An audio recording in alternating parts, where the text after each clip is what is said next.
sort of guidelines set up with mostly related to some neuro stuff, some non-stroke related neuro stuff. Because I know we've been hearing a lot about stroke and sort of maybe a little tired of it. I know some people wanted the NIH stroke scale, and actually to do that correctly, that takes quite a bit of time. We might at some point in time relook at it so at least you know some of the things we look for with it, but I don't think I'd ever expect you to do a full NIH stroke scale on a patient. Because quite frankly, you're never going to carry probably an app or a sheet of paper where you end up needing them to look at the little boy who's about to fall over on the chair because he's going for the cookie jar and the sink that's overflowing with water. I mean, there's that sort of stuff that's involved with it. So at any rate, what we're going to do at this point, though, is we're going to be looking at traumatic brain injury, which there have been some recent guidelines on handling them, as well as patients who are in status epilepticus. You know, once again, pertinent because these are the type of patients that we're likely to be transferring from facility to facility. So we'll go ahead with this here. I thought that perhaps we should have an expert on the matter of brain trauma. So the best expert I could think of was Homer Simpson. So he will be helping us along with this. And I won't necessarily read these out to you, but I'll let you just sit and take in the wisdom. So we can let him be our guide. Everybody taking in the wisdom? Okay. All right. So in regards to traumatic brain injury, it's an issue because it's a leading cause of death and disability. There are 1.4 million EMS calls, which I thought that was pretty surprising. Nearly 250,000 hospitalizations, 50,000 deaths. And among children, you can see that those are the statistics. So it's pretty significant. One thing that actually I learned, which I thought was interesting, was 50% who die with TBI die within the first 2 hours. So those are ones that we'll never be transferring likely, although these would be ones as first responders we might be coming into contact with. So who's at increased risk? Well, children younger than 5, teens and young adults from 15 to 24, and actually among those there's a slight predominance of males, but in the last few decades it's starting to even out. Still much more so males, but we're seeing more females, and a lot of that is because of the risk-taking behaviors, perhaps. Geriatric patients 70 and older. I'm glad that they made that at 70 because I don't know, there's not very many of you, but as we approach what they like to define as geriatric patients, I like that they expand the definition to a higher age. Yeah, for a long time it used to be 55, and boy, am I glad it's not that anymore. As far as the most common cause, falls are number 1, motor vehicle collisions, and then other sort of collision events. So there's something called the Brain Trauma Foundation. Apparently they came up with sort of a consensus guidelines of how brain trauma should be handled, and they did some research as well as gathered some data that was out there in order to come up with guidelines. One of the things that they ended up embracing, the definitions by GCS of traumatic brain injury. They talk about the GCS less than 9, which we all know about, GCS 8 or lower. That you talk about simple interventions, A, B, C, D, Es, unifying the management so that everybody can be on the same page. They talk about moderate being 9 to 12, mild being 13 to 14. Now, just so you understand, the GCS is still not a very great sort of measure of neurologic outcome. It's the only thing that we've got, but remember, it is the Glasgow Coma score. But let me just give you an example. So this pen is sitting here. This pen, when I talk to it and ask it to open its eyes, open your eyes. It's not doing anything. What do we get for eye opening? A 1. All right. Is the pen moving anything? Nope. All right, what do we get for movement, spontaneous movement? All right, how about alertness? It's not looking very awake. Okay, so as far as verbal response, so this pen has a GCS of what? 3. Which is what a very comatose patient has. So it's not necessarily a good measure of that person's outcomes, but like I said, it's the only thing that we have. There was actually someone from one of the first sessions, I had used a cup of coffee. I think it was Susie McMahon, who we decided that with verbal, she says she thought she heard it talking to me. I told her I was glad that she heard it, because no one else did. So, at any rate, the GCS is what we're stuck using. One of the things to realize, there are more and more patients out there that are being put on blood thinners of different types because they're being found to have peripheral vascular disease, coronary artery disease, AFib, pacemakers, et cetera, et cetera. And we're keeping a lot of these patients alive longer, thankfully, but many of them are now going to be on blood thinning agents. Coumadin was the classic one. You've got Plavix, Eliquis, Brilinta, Pradaxa, some of the other ones with those names, and even aspirin to some extent.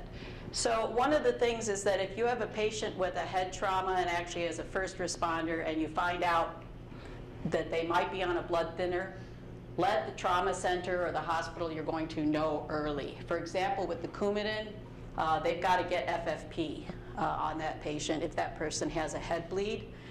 Some of these other things, there are some reversal agents, and sometimes they'll give platelets for aspirin. And so these are things that can take time and can really make a difference with that person herniating or not if they have an active bleed going on in their brain.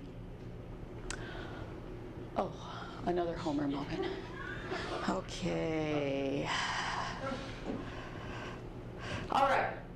So they were talking about the A, B, C, D, E's. Well, A is airway, as we all know that. And as always, we consider C-spine precautions. However, it's interesting that true C-spine injury is actually, with unstable fractures, is pretty rare with a lot of these patients.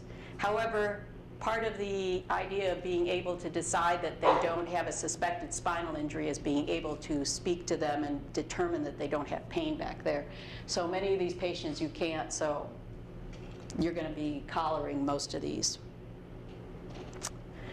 Now, intubation, this is one of the things that with these recommendations they've backed off of. And a lot of the basis of that is that the time taken with intubation might be time that that person could be getting to somewhere that you could be saving their brain if there's a hemorrhage that's going on. But what they looked at is that there's a very small number of actually these patients at presentation that really would benefit from intubation. And among those, hypoxia that you can't correct with supplemental O2, and their definition of supplemental O2 is interesting. There's one of the studies they talked about bagging being supplemental O2. Hypoventilation, GCS less than 9, or inability to maintain an adequate airway. So they feel that even in these patients with a GCS of less than 9, as long as you can keep their SATs above 90, they're suggesting that you get to a hospital. Now, this one study said less than 10 minutes. Others didn't really name time, but the bottom line being, if they're breathing on their own and maintaining SATs, I imagine if they're being bagged, I wouldn't, take something for over 10 minutes and ignore that. But if they're not needing to be bagged, seem to be holding their own airway, you can avoid intubating them, whereas classically we said GCS 8 or less, we're intubating them all.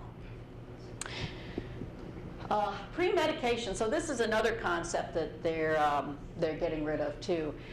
I don't know how many of you have heard of the concept of cerebral protection, but there were a few things that we used to do that there was never very much evidence for.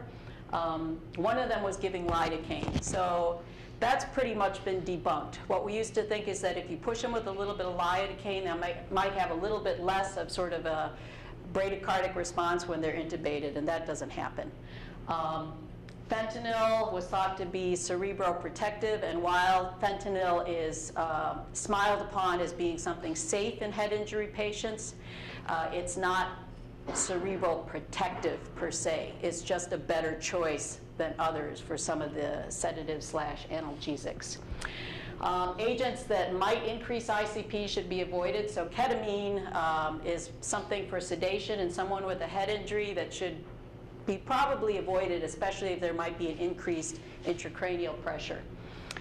Children less than 8, so one of the things is that oftentimes we'll be giving atropine when we're intubating the small children because their vagal response is much more so if they've been intubated with the blade, their engagement. So we'll give atropine to pre-treat to try to avoid that. And what does atropine do to your pupils? Yeah, it dilates them. So you lose the ability of the pupillary response in your neurochecks. So one of the things is that if there's a kiddo you're going to be involved with that's going to be getting atropine, make sure that you either get a good documentation, or at least from the people you're transferring from, what the pupil exam was before they intubated that kid. Oh, well, donut. You know, you got to have him with a donut at some point. It's probably not a Paula's donut, though. No, it's Yeah. not big enough.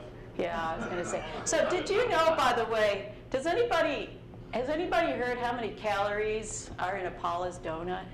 You care? Yeah, well, here, just in case you do care, I looked it up. Their coconut with the white cream in it is 1,100 calories. Just saying.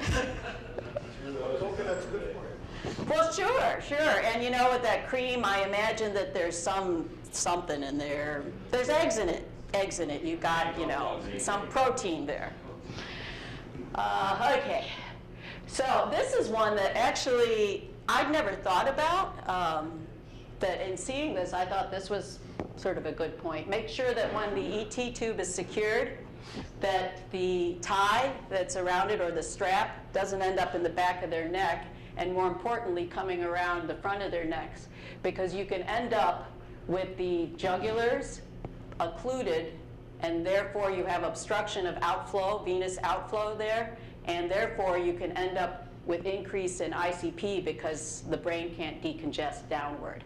So make sure with the ties that you have them sitting back up at the occiput and that it doesn't slip down over the neck. Which, it sort of makes sense, but it's one of those, I never looked for it. Now I will. Okay, B, breathing. So this is interesting. Apparently a single episode of hypoxia of several minutes has been enough, just one episode, to increase death and disability with severe TBI. If you think about it, that's a brain that's already not getting as much perfusion as they should. So a few minutes is enough. So with these patients, that becomes one of the focuses, is to try to get their oxygen up.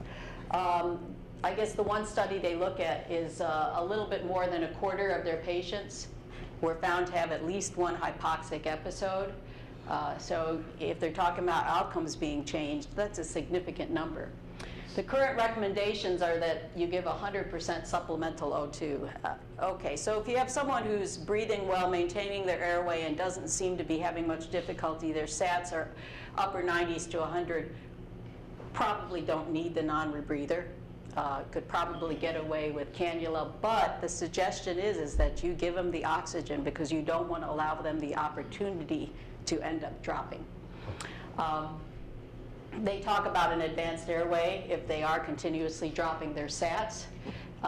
End-tidal CO2, that's something that we might be looking at getting back. I'll tell you, the ERs are just starting to awaken to this, the fact that end-tidal CO2 might be important.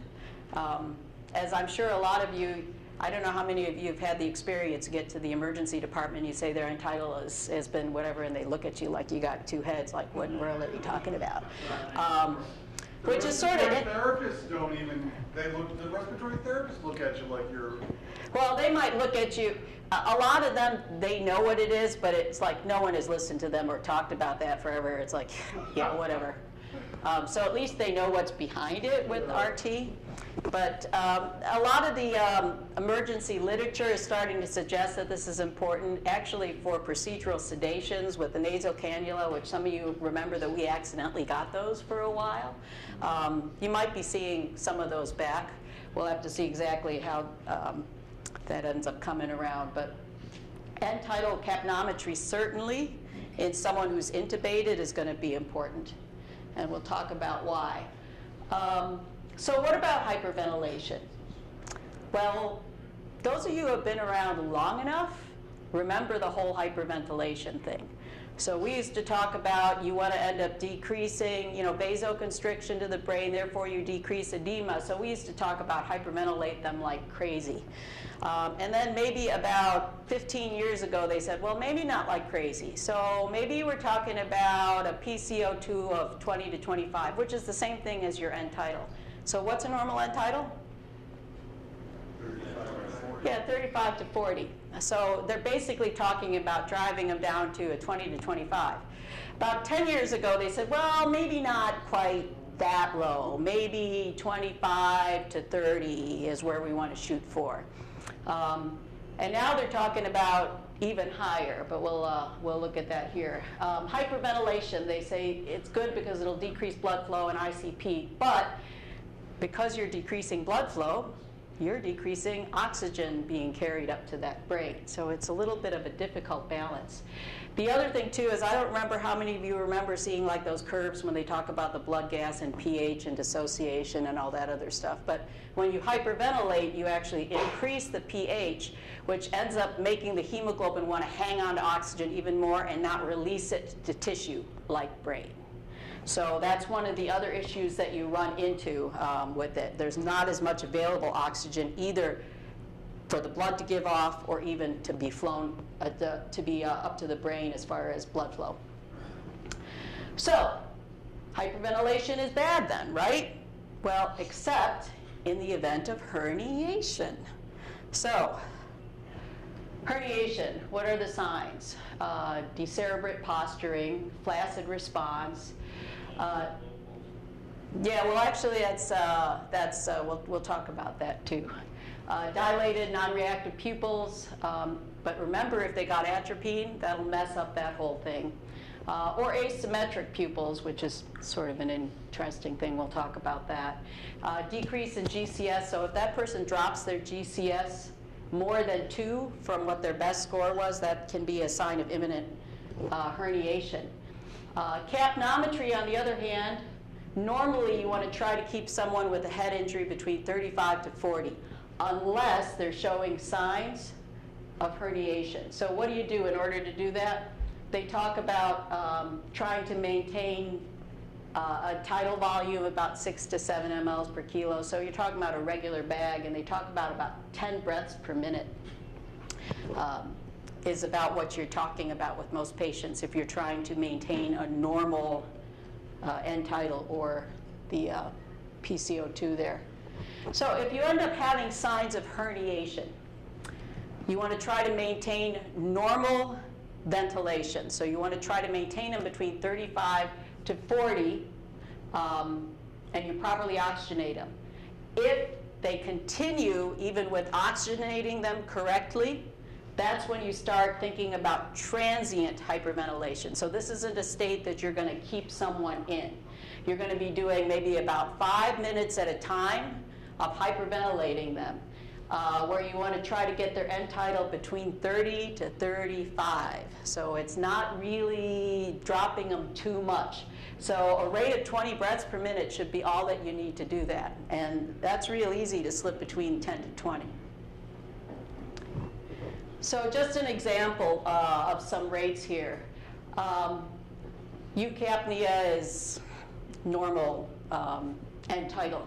So in order to maintain that 10, 20, 25, which you sort of get a feel for that, hyperventilating, I think that's a nice, those are nice, easy numbers to remember, actually. If you can remember 20, 25, 30. So adults, children, infants. 30 being the most that you want to be bagging, which is slower than a normal infant respiratory rate in many occasions, but that's what you're shooting for. Okay, now let's talk about circulation. The hypotension is also an issue because with hypotension you decrease sort of the perfusion to the brain and therefore oxygen that's being carried there. So they talk about hypotension being systolic blood pressure of less than 90 and adjusted for with PEDS according to the charts that you all have access to in different forms.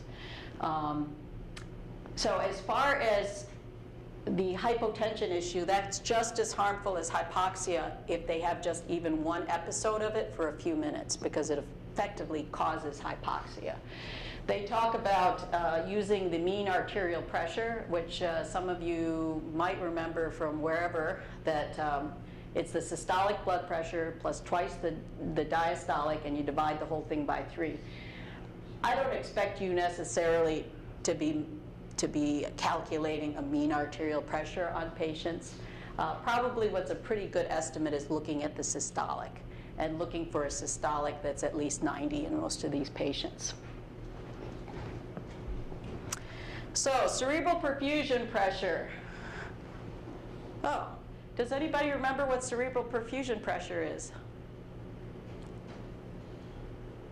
Well, first of all, what is it? Defining it.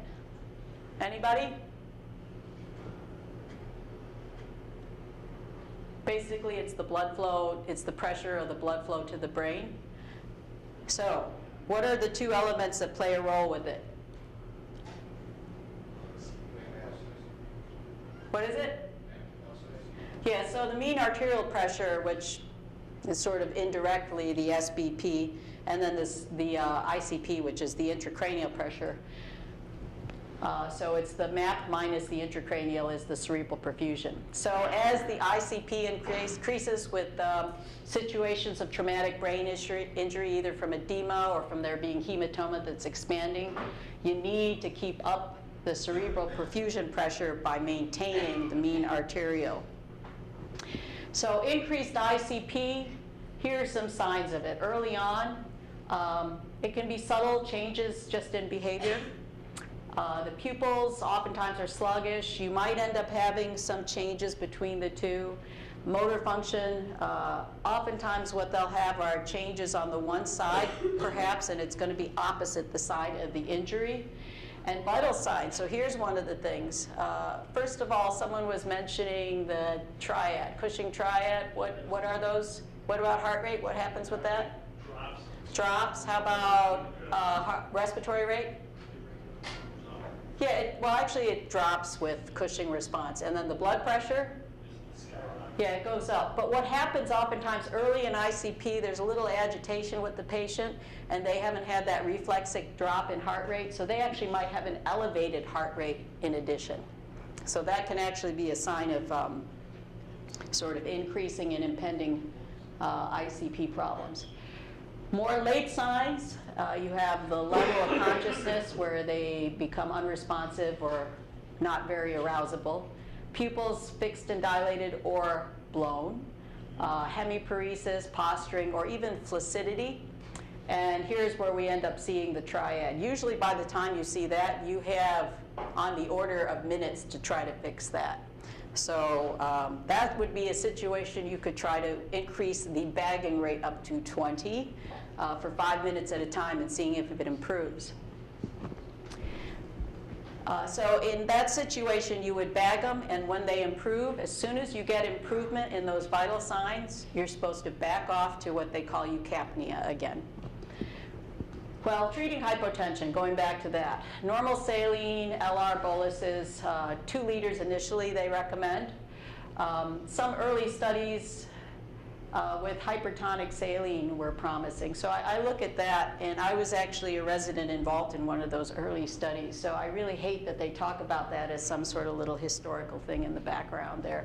But at any rate, hypertonic saline and either 2 or 3%, it's not been shown to change outcomes overall.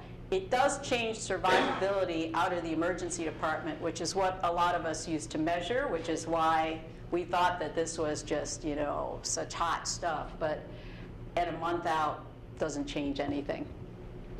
If the hypotension continues, one of the things that need to be considered are whether that person has any trauma going on elsewhere, and that's not what's causing it. So in a situation where that person's being transferred, there might be an issue of blood needing to be hung in order to bring that back up. If you don't have that available, say you have someone who's already gotten several liters and they're starting to drop their pressure, all we got is saline, so that's what we're going to be giving them. If it continues, the other thing too is whether there could be a spinal injury. Oh, we got him again. All right, we've got his words of wisdom. All right, so elevated ICP. Mannitol used to be something we'd go to pretty quickly, but that's actually been shown to not be quite as useful as you'd like it to be. First of all, the mannitol effect doesn't last very long, and then the other part of that is then people end up peeing out all their volume, and so they end up dropping their pressures. And remember, cerebral perfusion pressure is mean arterial pressure minus ICP, so you need to maintain that mean arterial pressure. So that's one of the things that they suggest we don't use as much. You should not be transporting a patient who's on a mannitol drip, because that's another thing that's been shown to not be useful. These patients, they say if you're going to give them mannitol, you give them a 25 gram or 12.5 gram hit. That's it, see how they do. If they need another hit, you can give them another hit once that's done. So that would be one of those situations. While I wouldn't refuse the transfer, I might suggest, are you sure you want them on that drip? And then once they're being transferred, you can consider whether you want to med control, ask them at the other end, do you want us to keep the mannitol drip going? This is what their blood pressure is. If it's not hurting the blood pressure, it probably doesn't hurt anything, but it isn't accomplishing anything. Neurogenic shock. Okay, so this where we're talking about spinal shock. It's actually pretty rare, but in a situation where we have bradycardia and hypotension, that's one of the things you got to think about. These patients don't respond to dopamine and a lot of the classic sort of pressors, because they are missing the intermediary that they would need in order to convert that at the level of the spine. So they end up needing things like phenylephrine running if they truly have this. One of the things to realize that a lot of our patients out there are on beta blockers. So their low heart rate might actually not be related to impending cerebral herniation. Rather, their low heart rate might be related to the overdosing or extra dose of their beta blocker that they might have mistakenly took, which made them have their syncope and made them injure their head. So just so you realize, if there's a beta blocker that's also on their med list, that could be playing a role. And if there's a question with what's happening with your heart rate and blood pressure, that's something that you can talk to med control, but that's an important little detail that they will want to know. All right, D for disability. So the GCS, obviously you'd want to try to get that as soon as you can after you've done the ABCs. Certainly you want it before someone is going to be intubated, if at all possible, especially before paralysis. Pupillary responses, now this is interesting. So they talk about, this is important, and asymmetry, they say it's rarely seen in a TBI patient if the intracranial pressure is greater than 20. A normal intracranial pressure is going to be something like about 12, 13. It can be up to 15, but over 20 is where they start worrying that that's getting a little bit high. The thing that's interesting about this is that actually if you look at the general population, as much as 30% of people have some degree of what we call anisocoria, but a difference between their pupils that can be appreciated. It's probably safe to say, though, if you see asymmetry in someone that you're worried about with a traumatic brain injury, you just consider that that's an abnormal finding. Oh.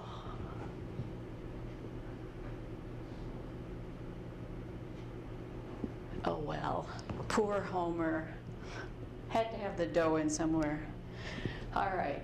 So how do you do GCS on an infant? I don't know how many of you have seen these GCS. They have things like for children, and all I did is I put up the ones for adults and for infants. And probably the biggest place where you're going to have the difference, motor is pretty similar, although they talk about obeying response. Pretty much once you get to 2 or less, it's the same thing for all of them. Spontaneous eye-opening, that's going to be the same. Verbal response, that's different. Actually, the eye-opening is the thing that's the same. The verbal response is going to be a little different. Apparently, an oriented infant is supposed to coo and babble.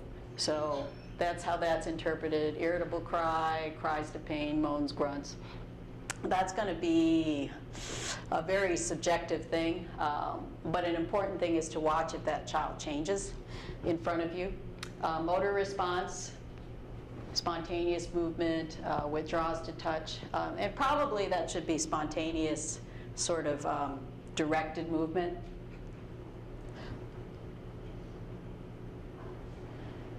All right, another thing too is D-sticks in all these patients, and unless their glucose is less than 60, they suggest don't administer dextrose. One of the things to consider, if they're patients who are diabetics, you might want to bring that up to 70 to 80, which is going to give you a little bit more of a buffer. Steroids are another thing too that we used to talk about too in brain injury. It was a very hot thing with spinal injury, and now we've backed off even from that, except for some very selective specific injuries. It actually has been shown that people have worse outcomes when you give them high-dose steroids. A lot of that is related to the fact that they get septic and infected.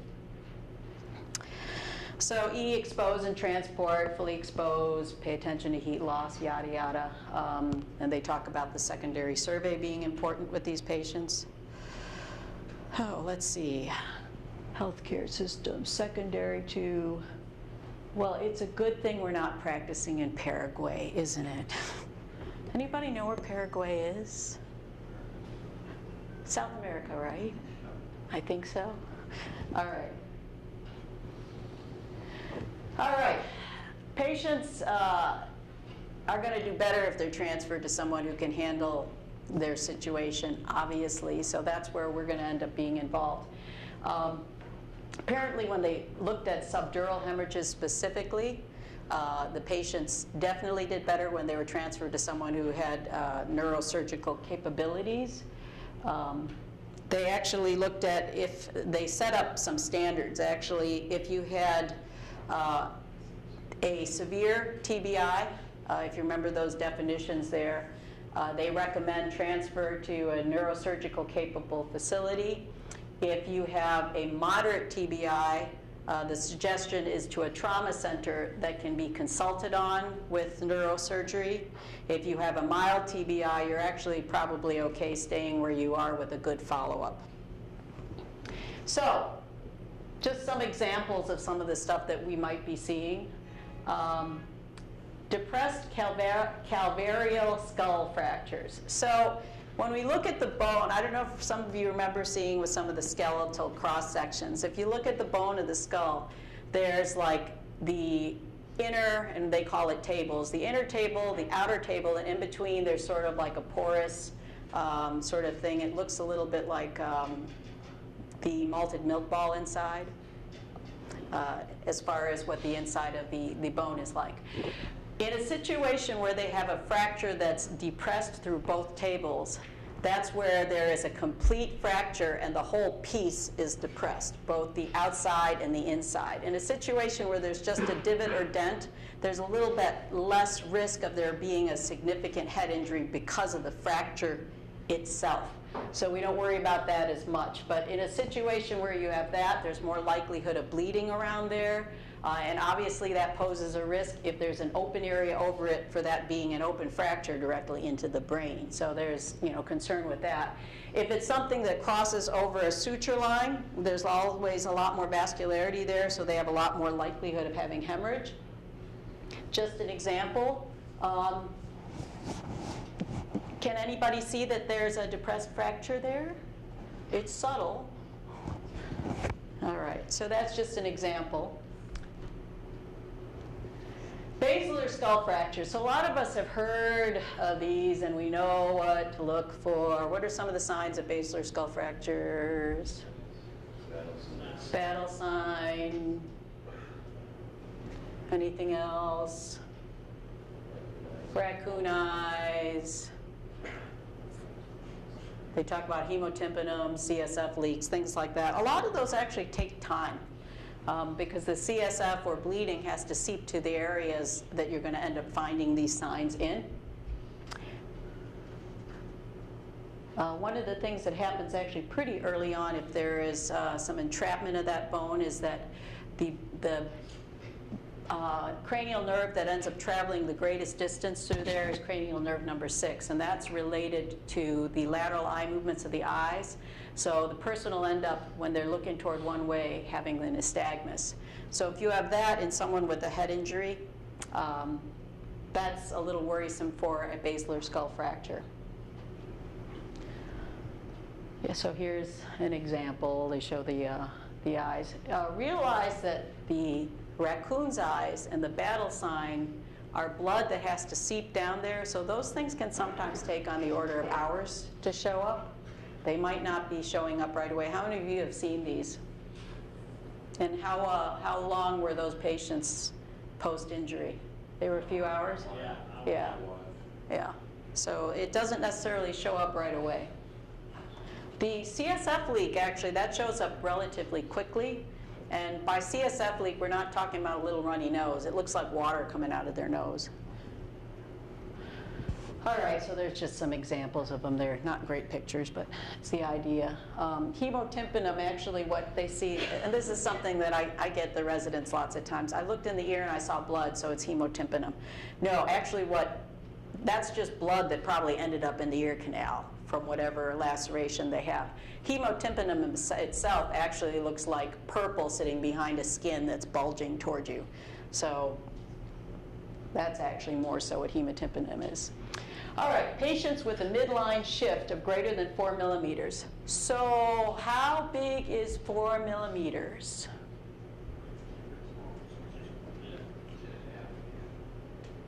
How long? How big is it? It's how long? Under 2 inches. Under 2 inches. How many millimeters is in an inch? 25 millimeters. 2.5 centimeters. So you're talking about something between an eighth to a quarter inch big as far as shift. The brain apparently doesn't like that. So if you have something that's more than that, there's a little bit more concern with that patient. They could herniate. You can see there's the septum in the middle there. Can everybody tell that that's shifted? Yeah, that's probably shifted by somewhere between 1 to 2 centimeters, so that's almost an inch. That person is probably not going to do very well, and actually that was actually a hemorrhagic tumor there in that patient, but still, you get the idea of the shift. All right, cerebral contusions. So cerebral contusions actually happen fairly often, but usually we don't see a lot early in the CT. But in a situation where they acutely see with the CT that there's 10 millimeters in one contused area, so remember that's less than half an inch. Or if you see multiple lesions of a quarter inch or more in an area, that's the same thing as a bigger contusion.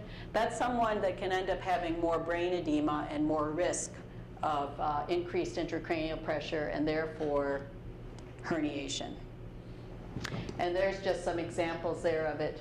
You can see those on the side there. They highlighted them in pink just so that you can see them a little bit more obviously.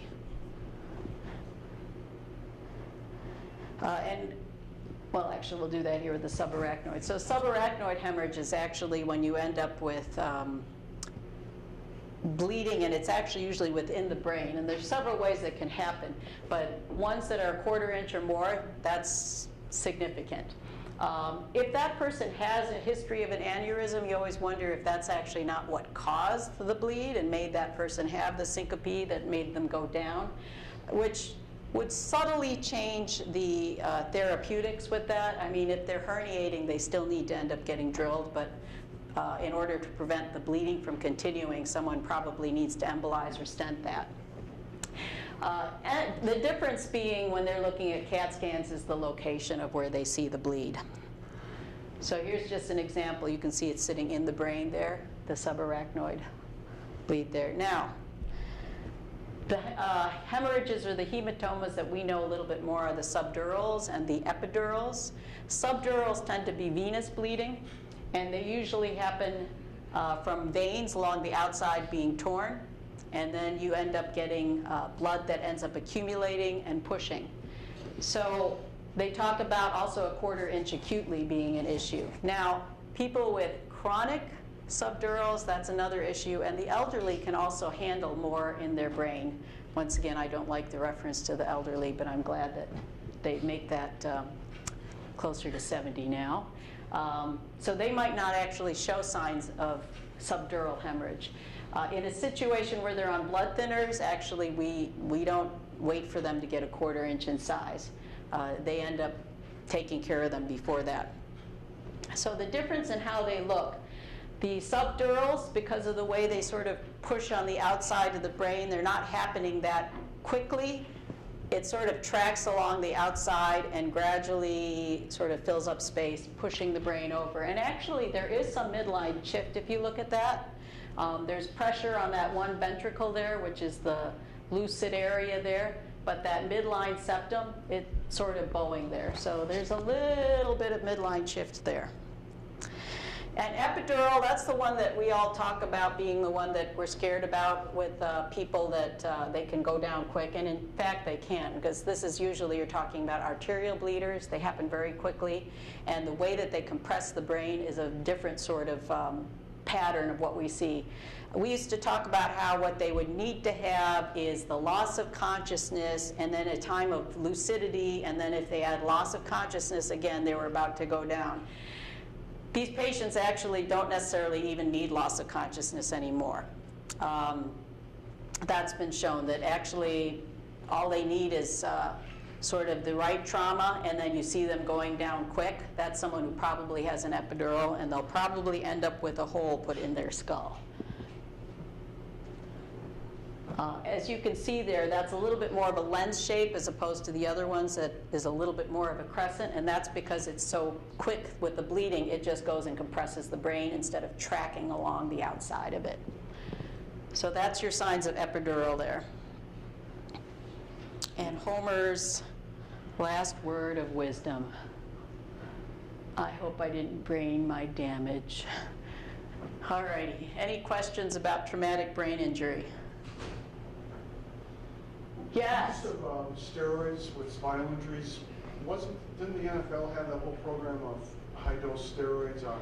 It wasn't NFL, actually. It was, our NFL people wanted that for a little while, although it was sort of interesting because that was even after it was, I'm not going to say discounted, but shown not necessarily to have much benefit.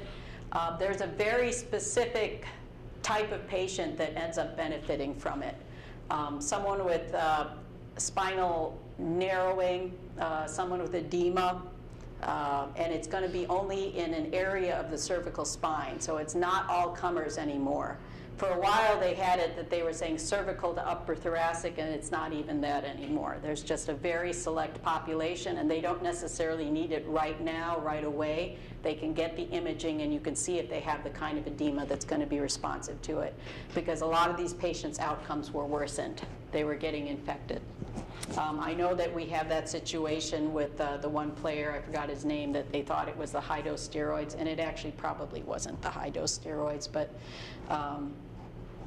nonetheless, it's something that still hangs out there, and there's a select group of patients they might want to give it to, but certainly not all comers. That went away.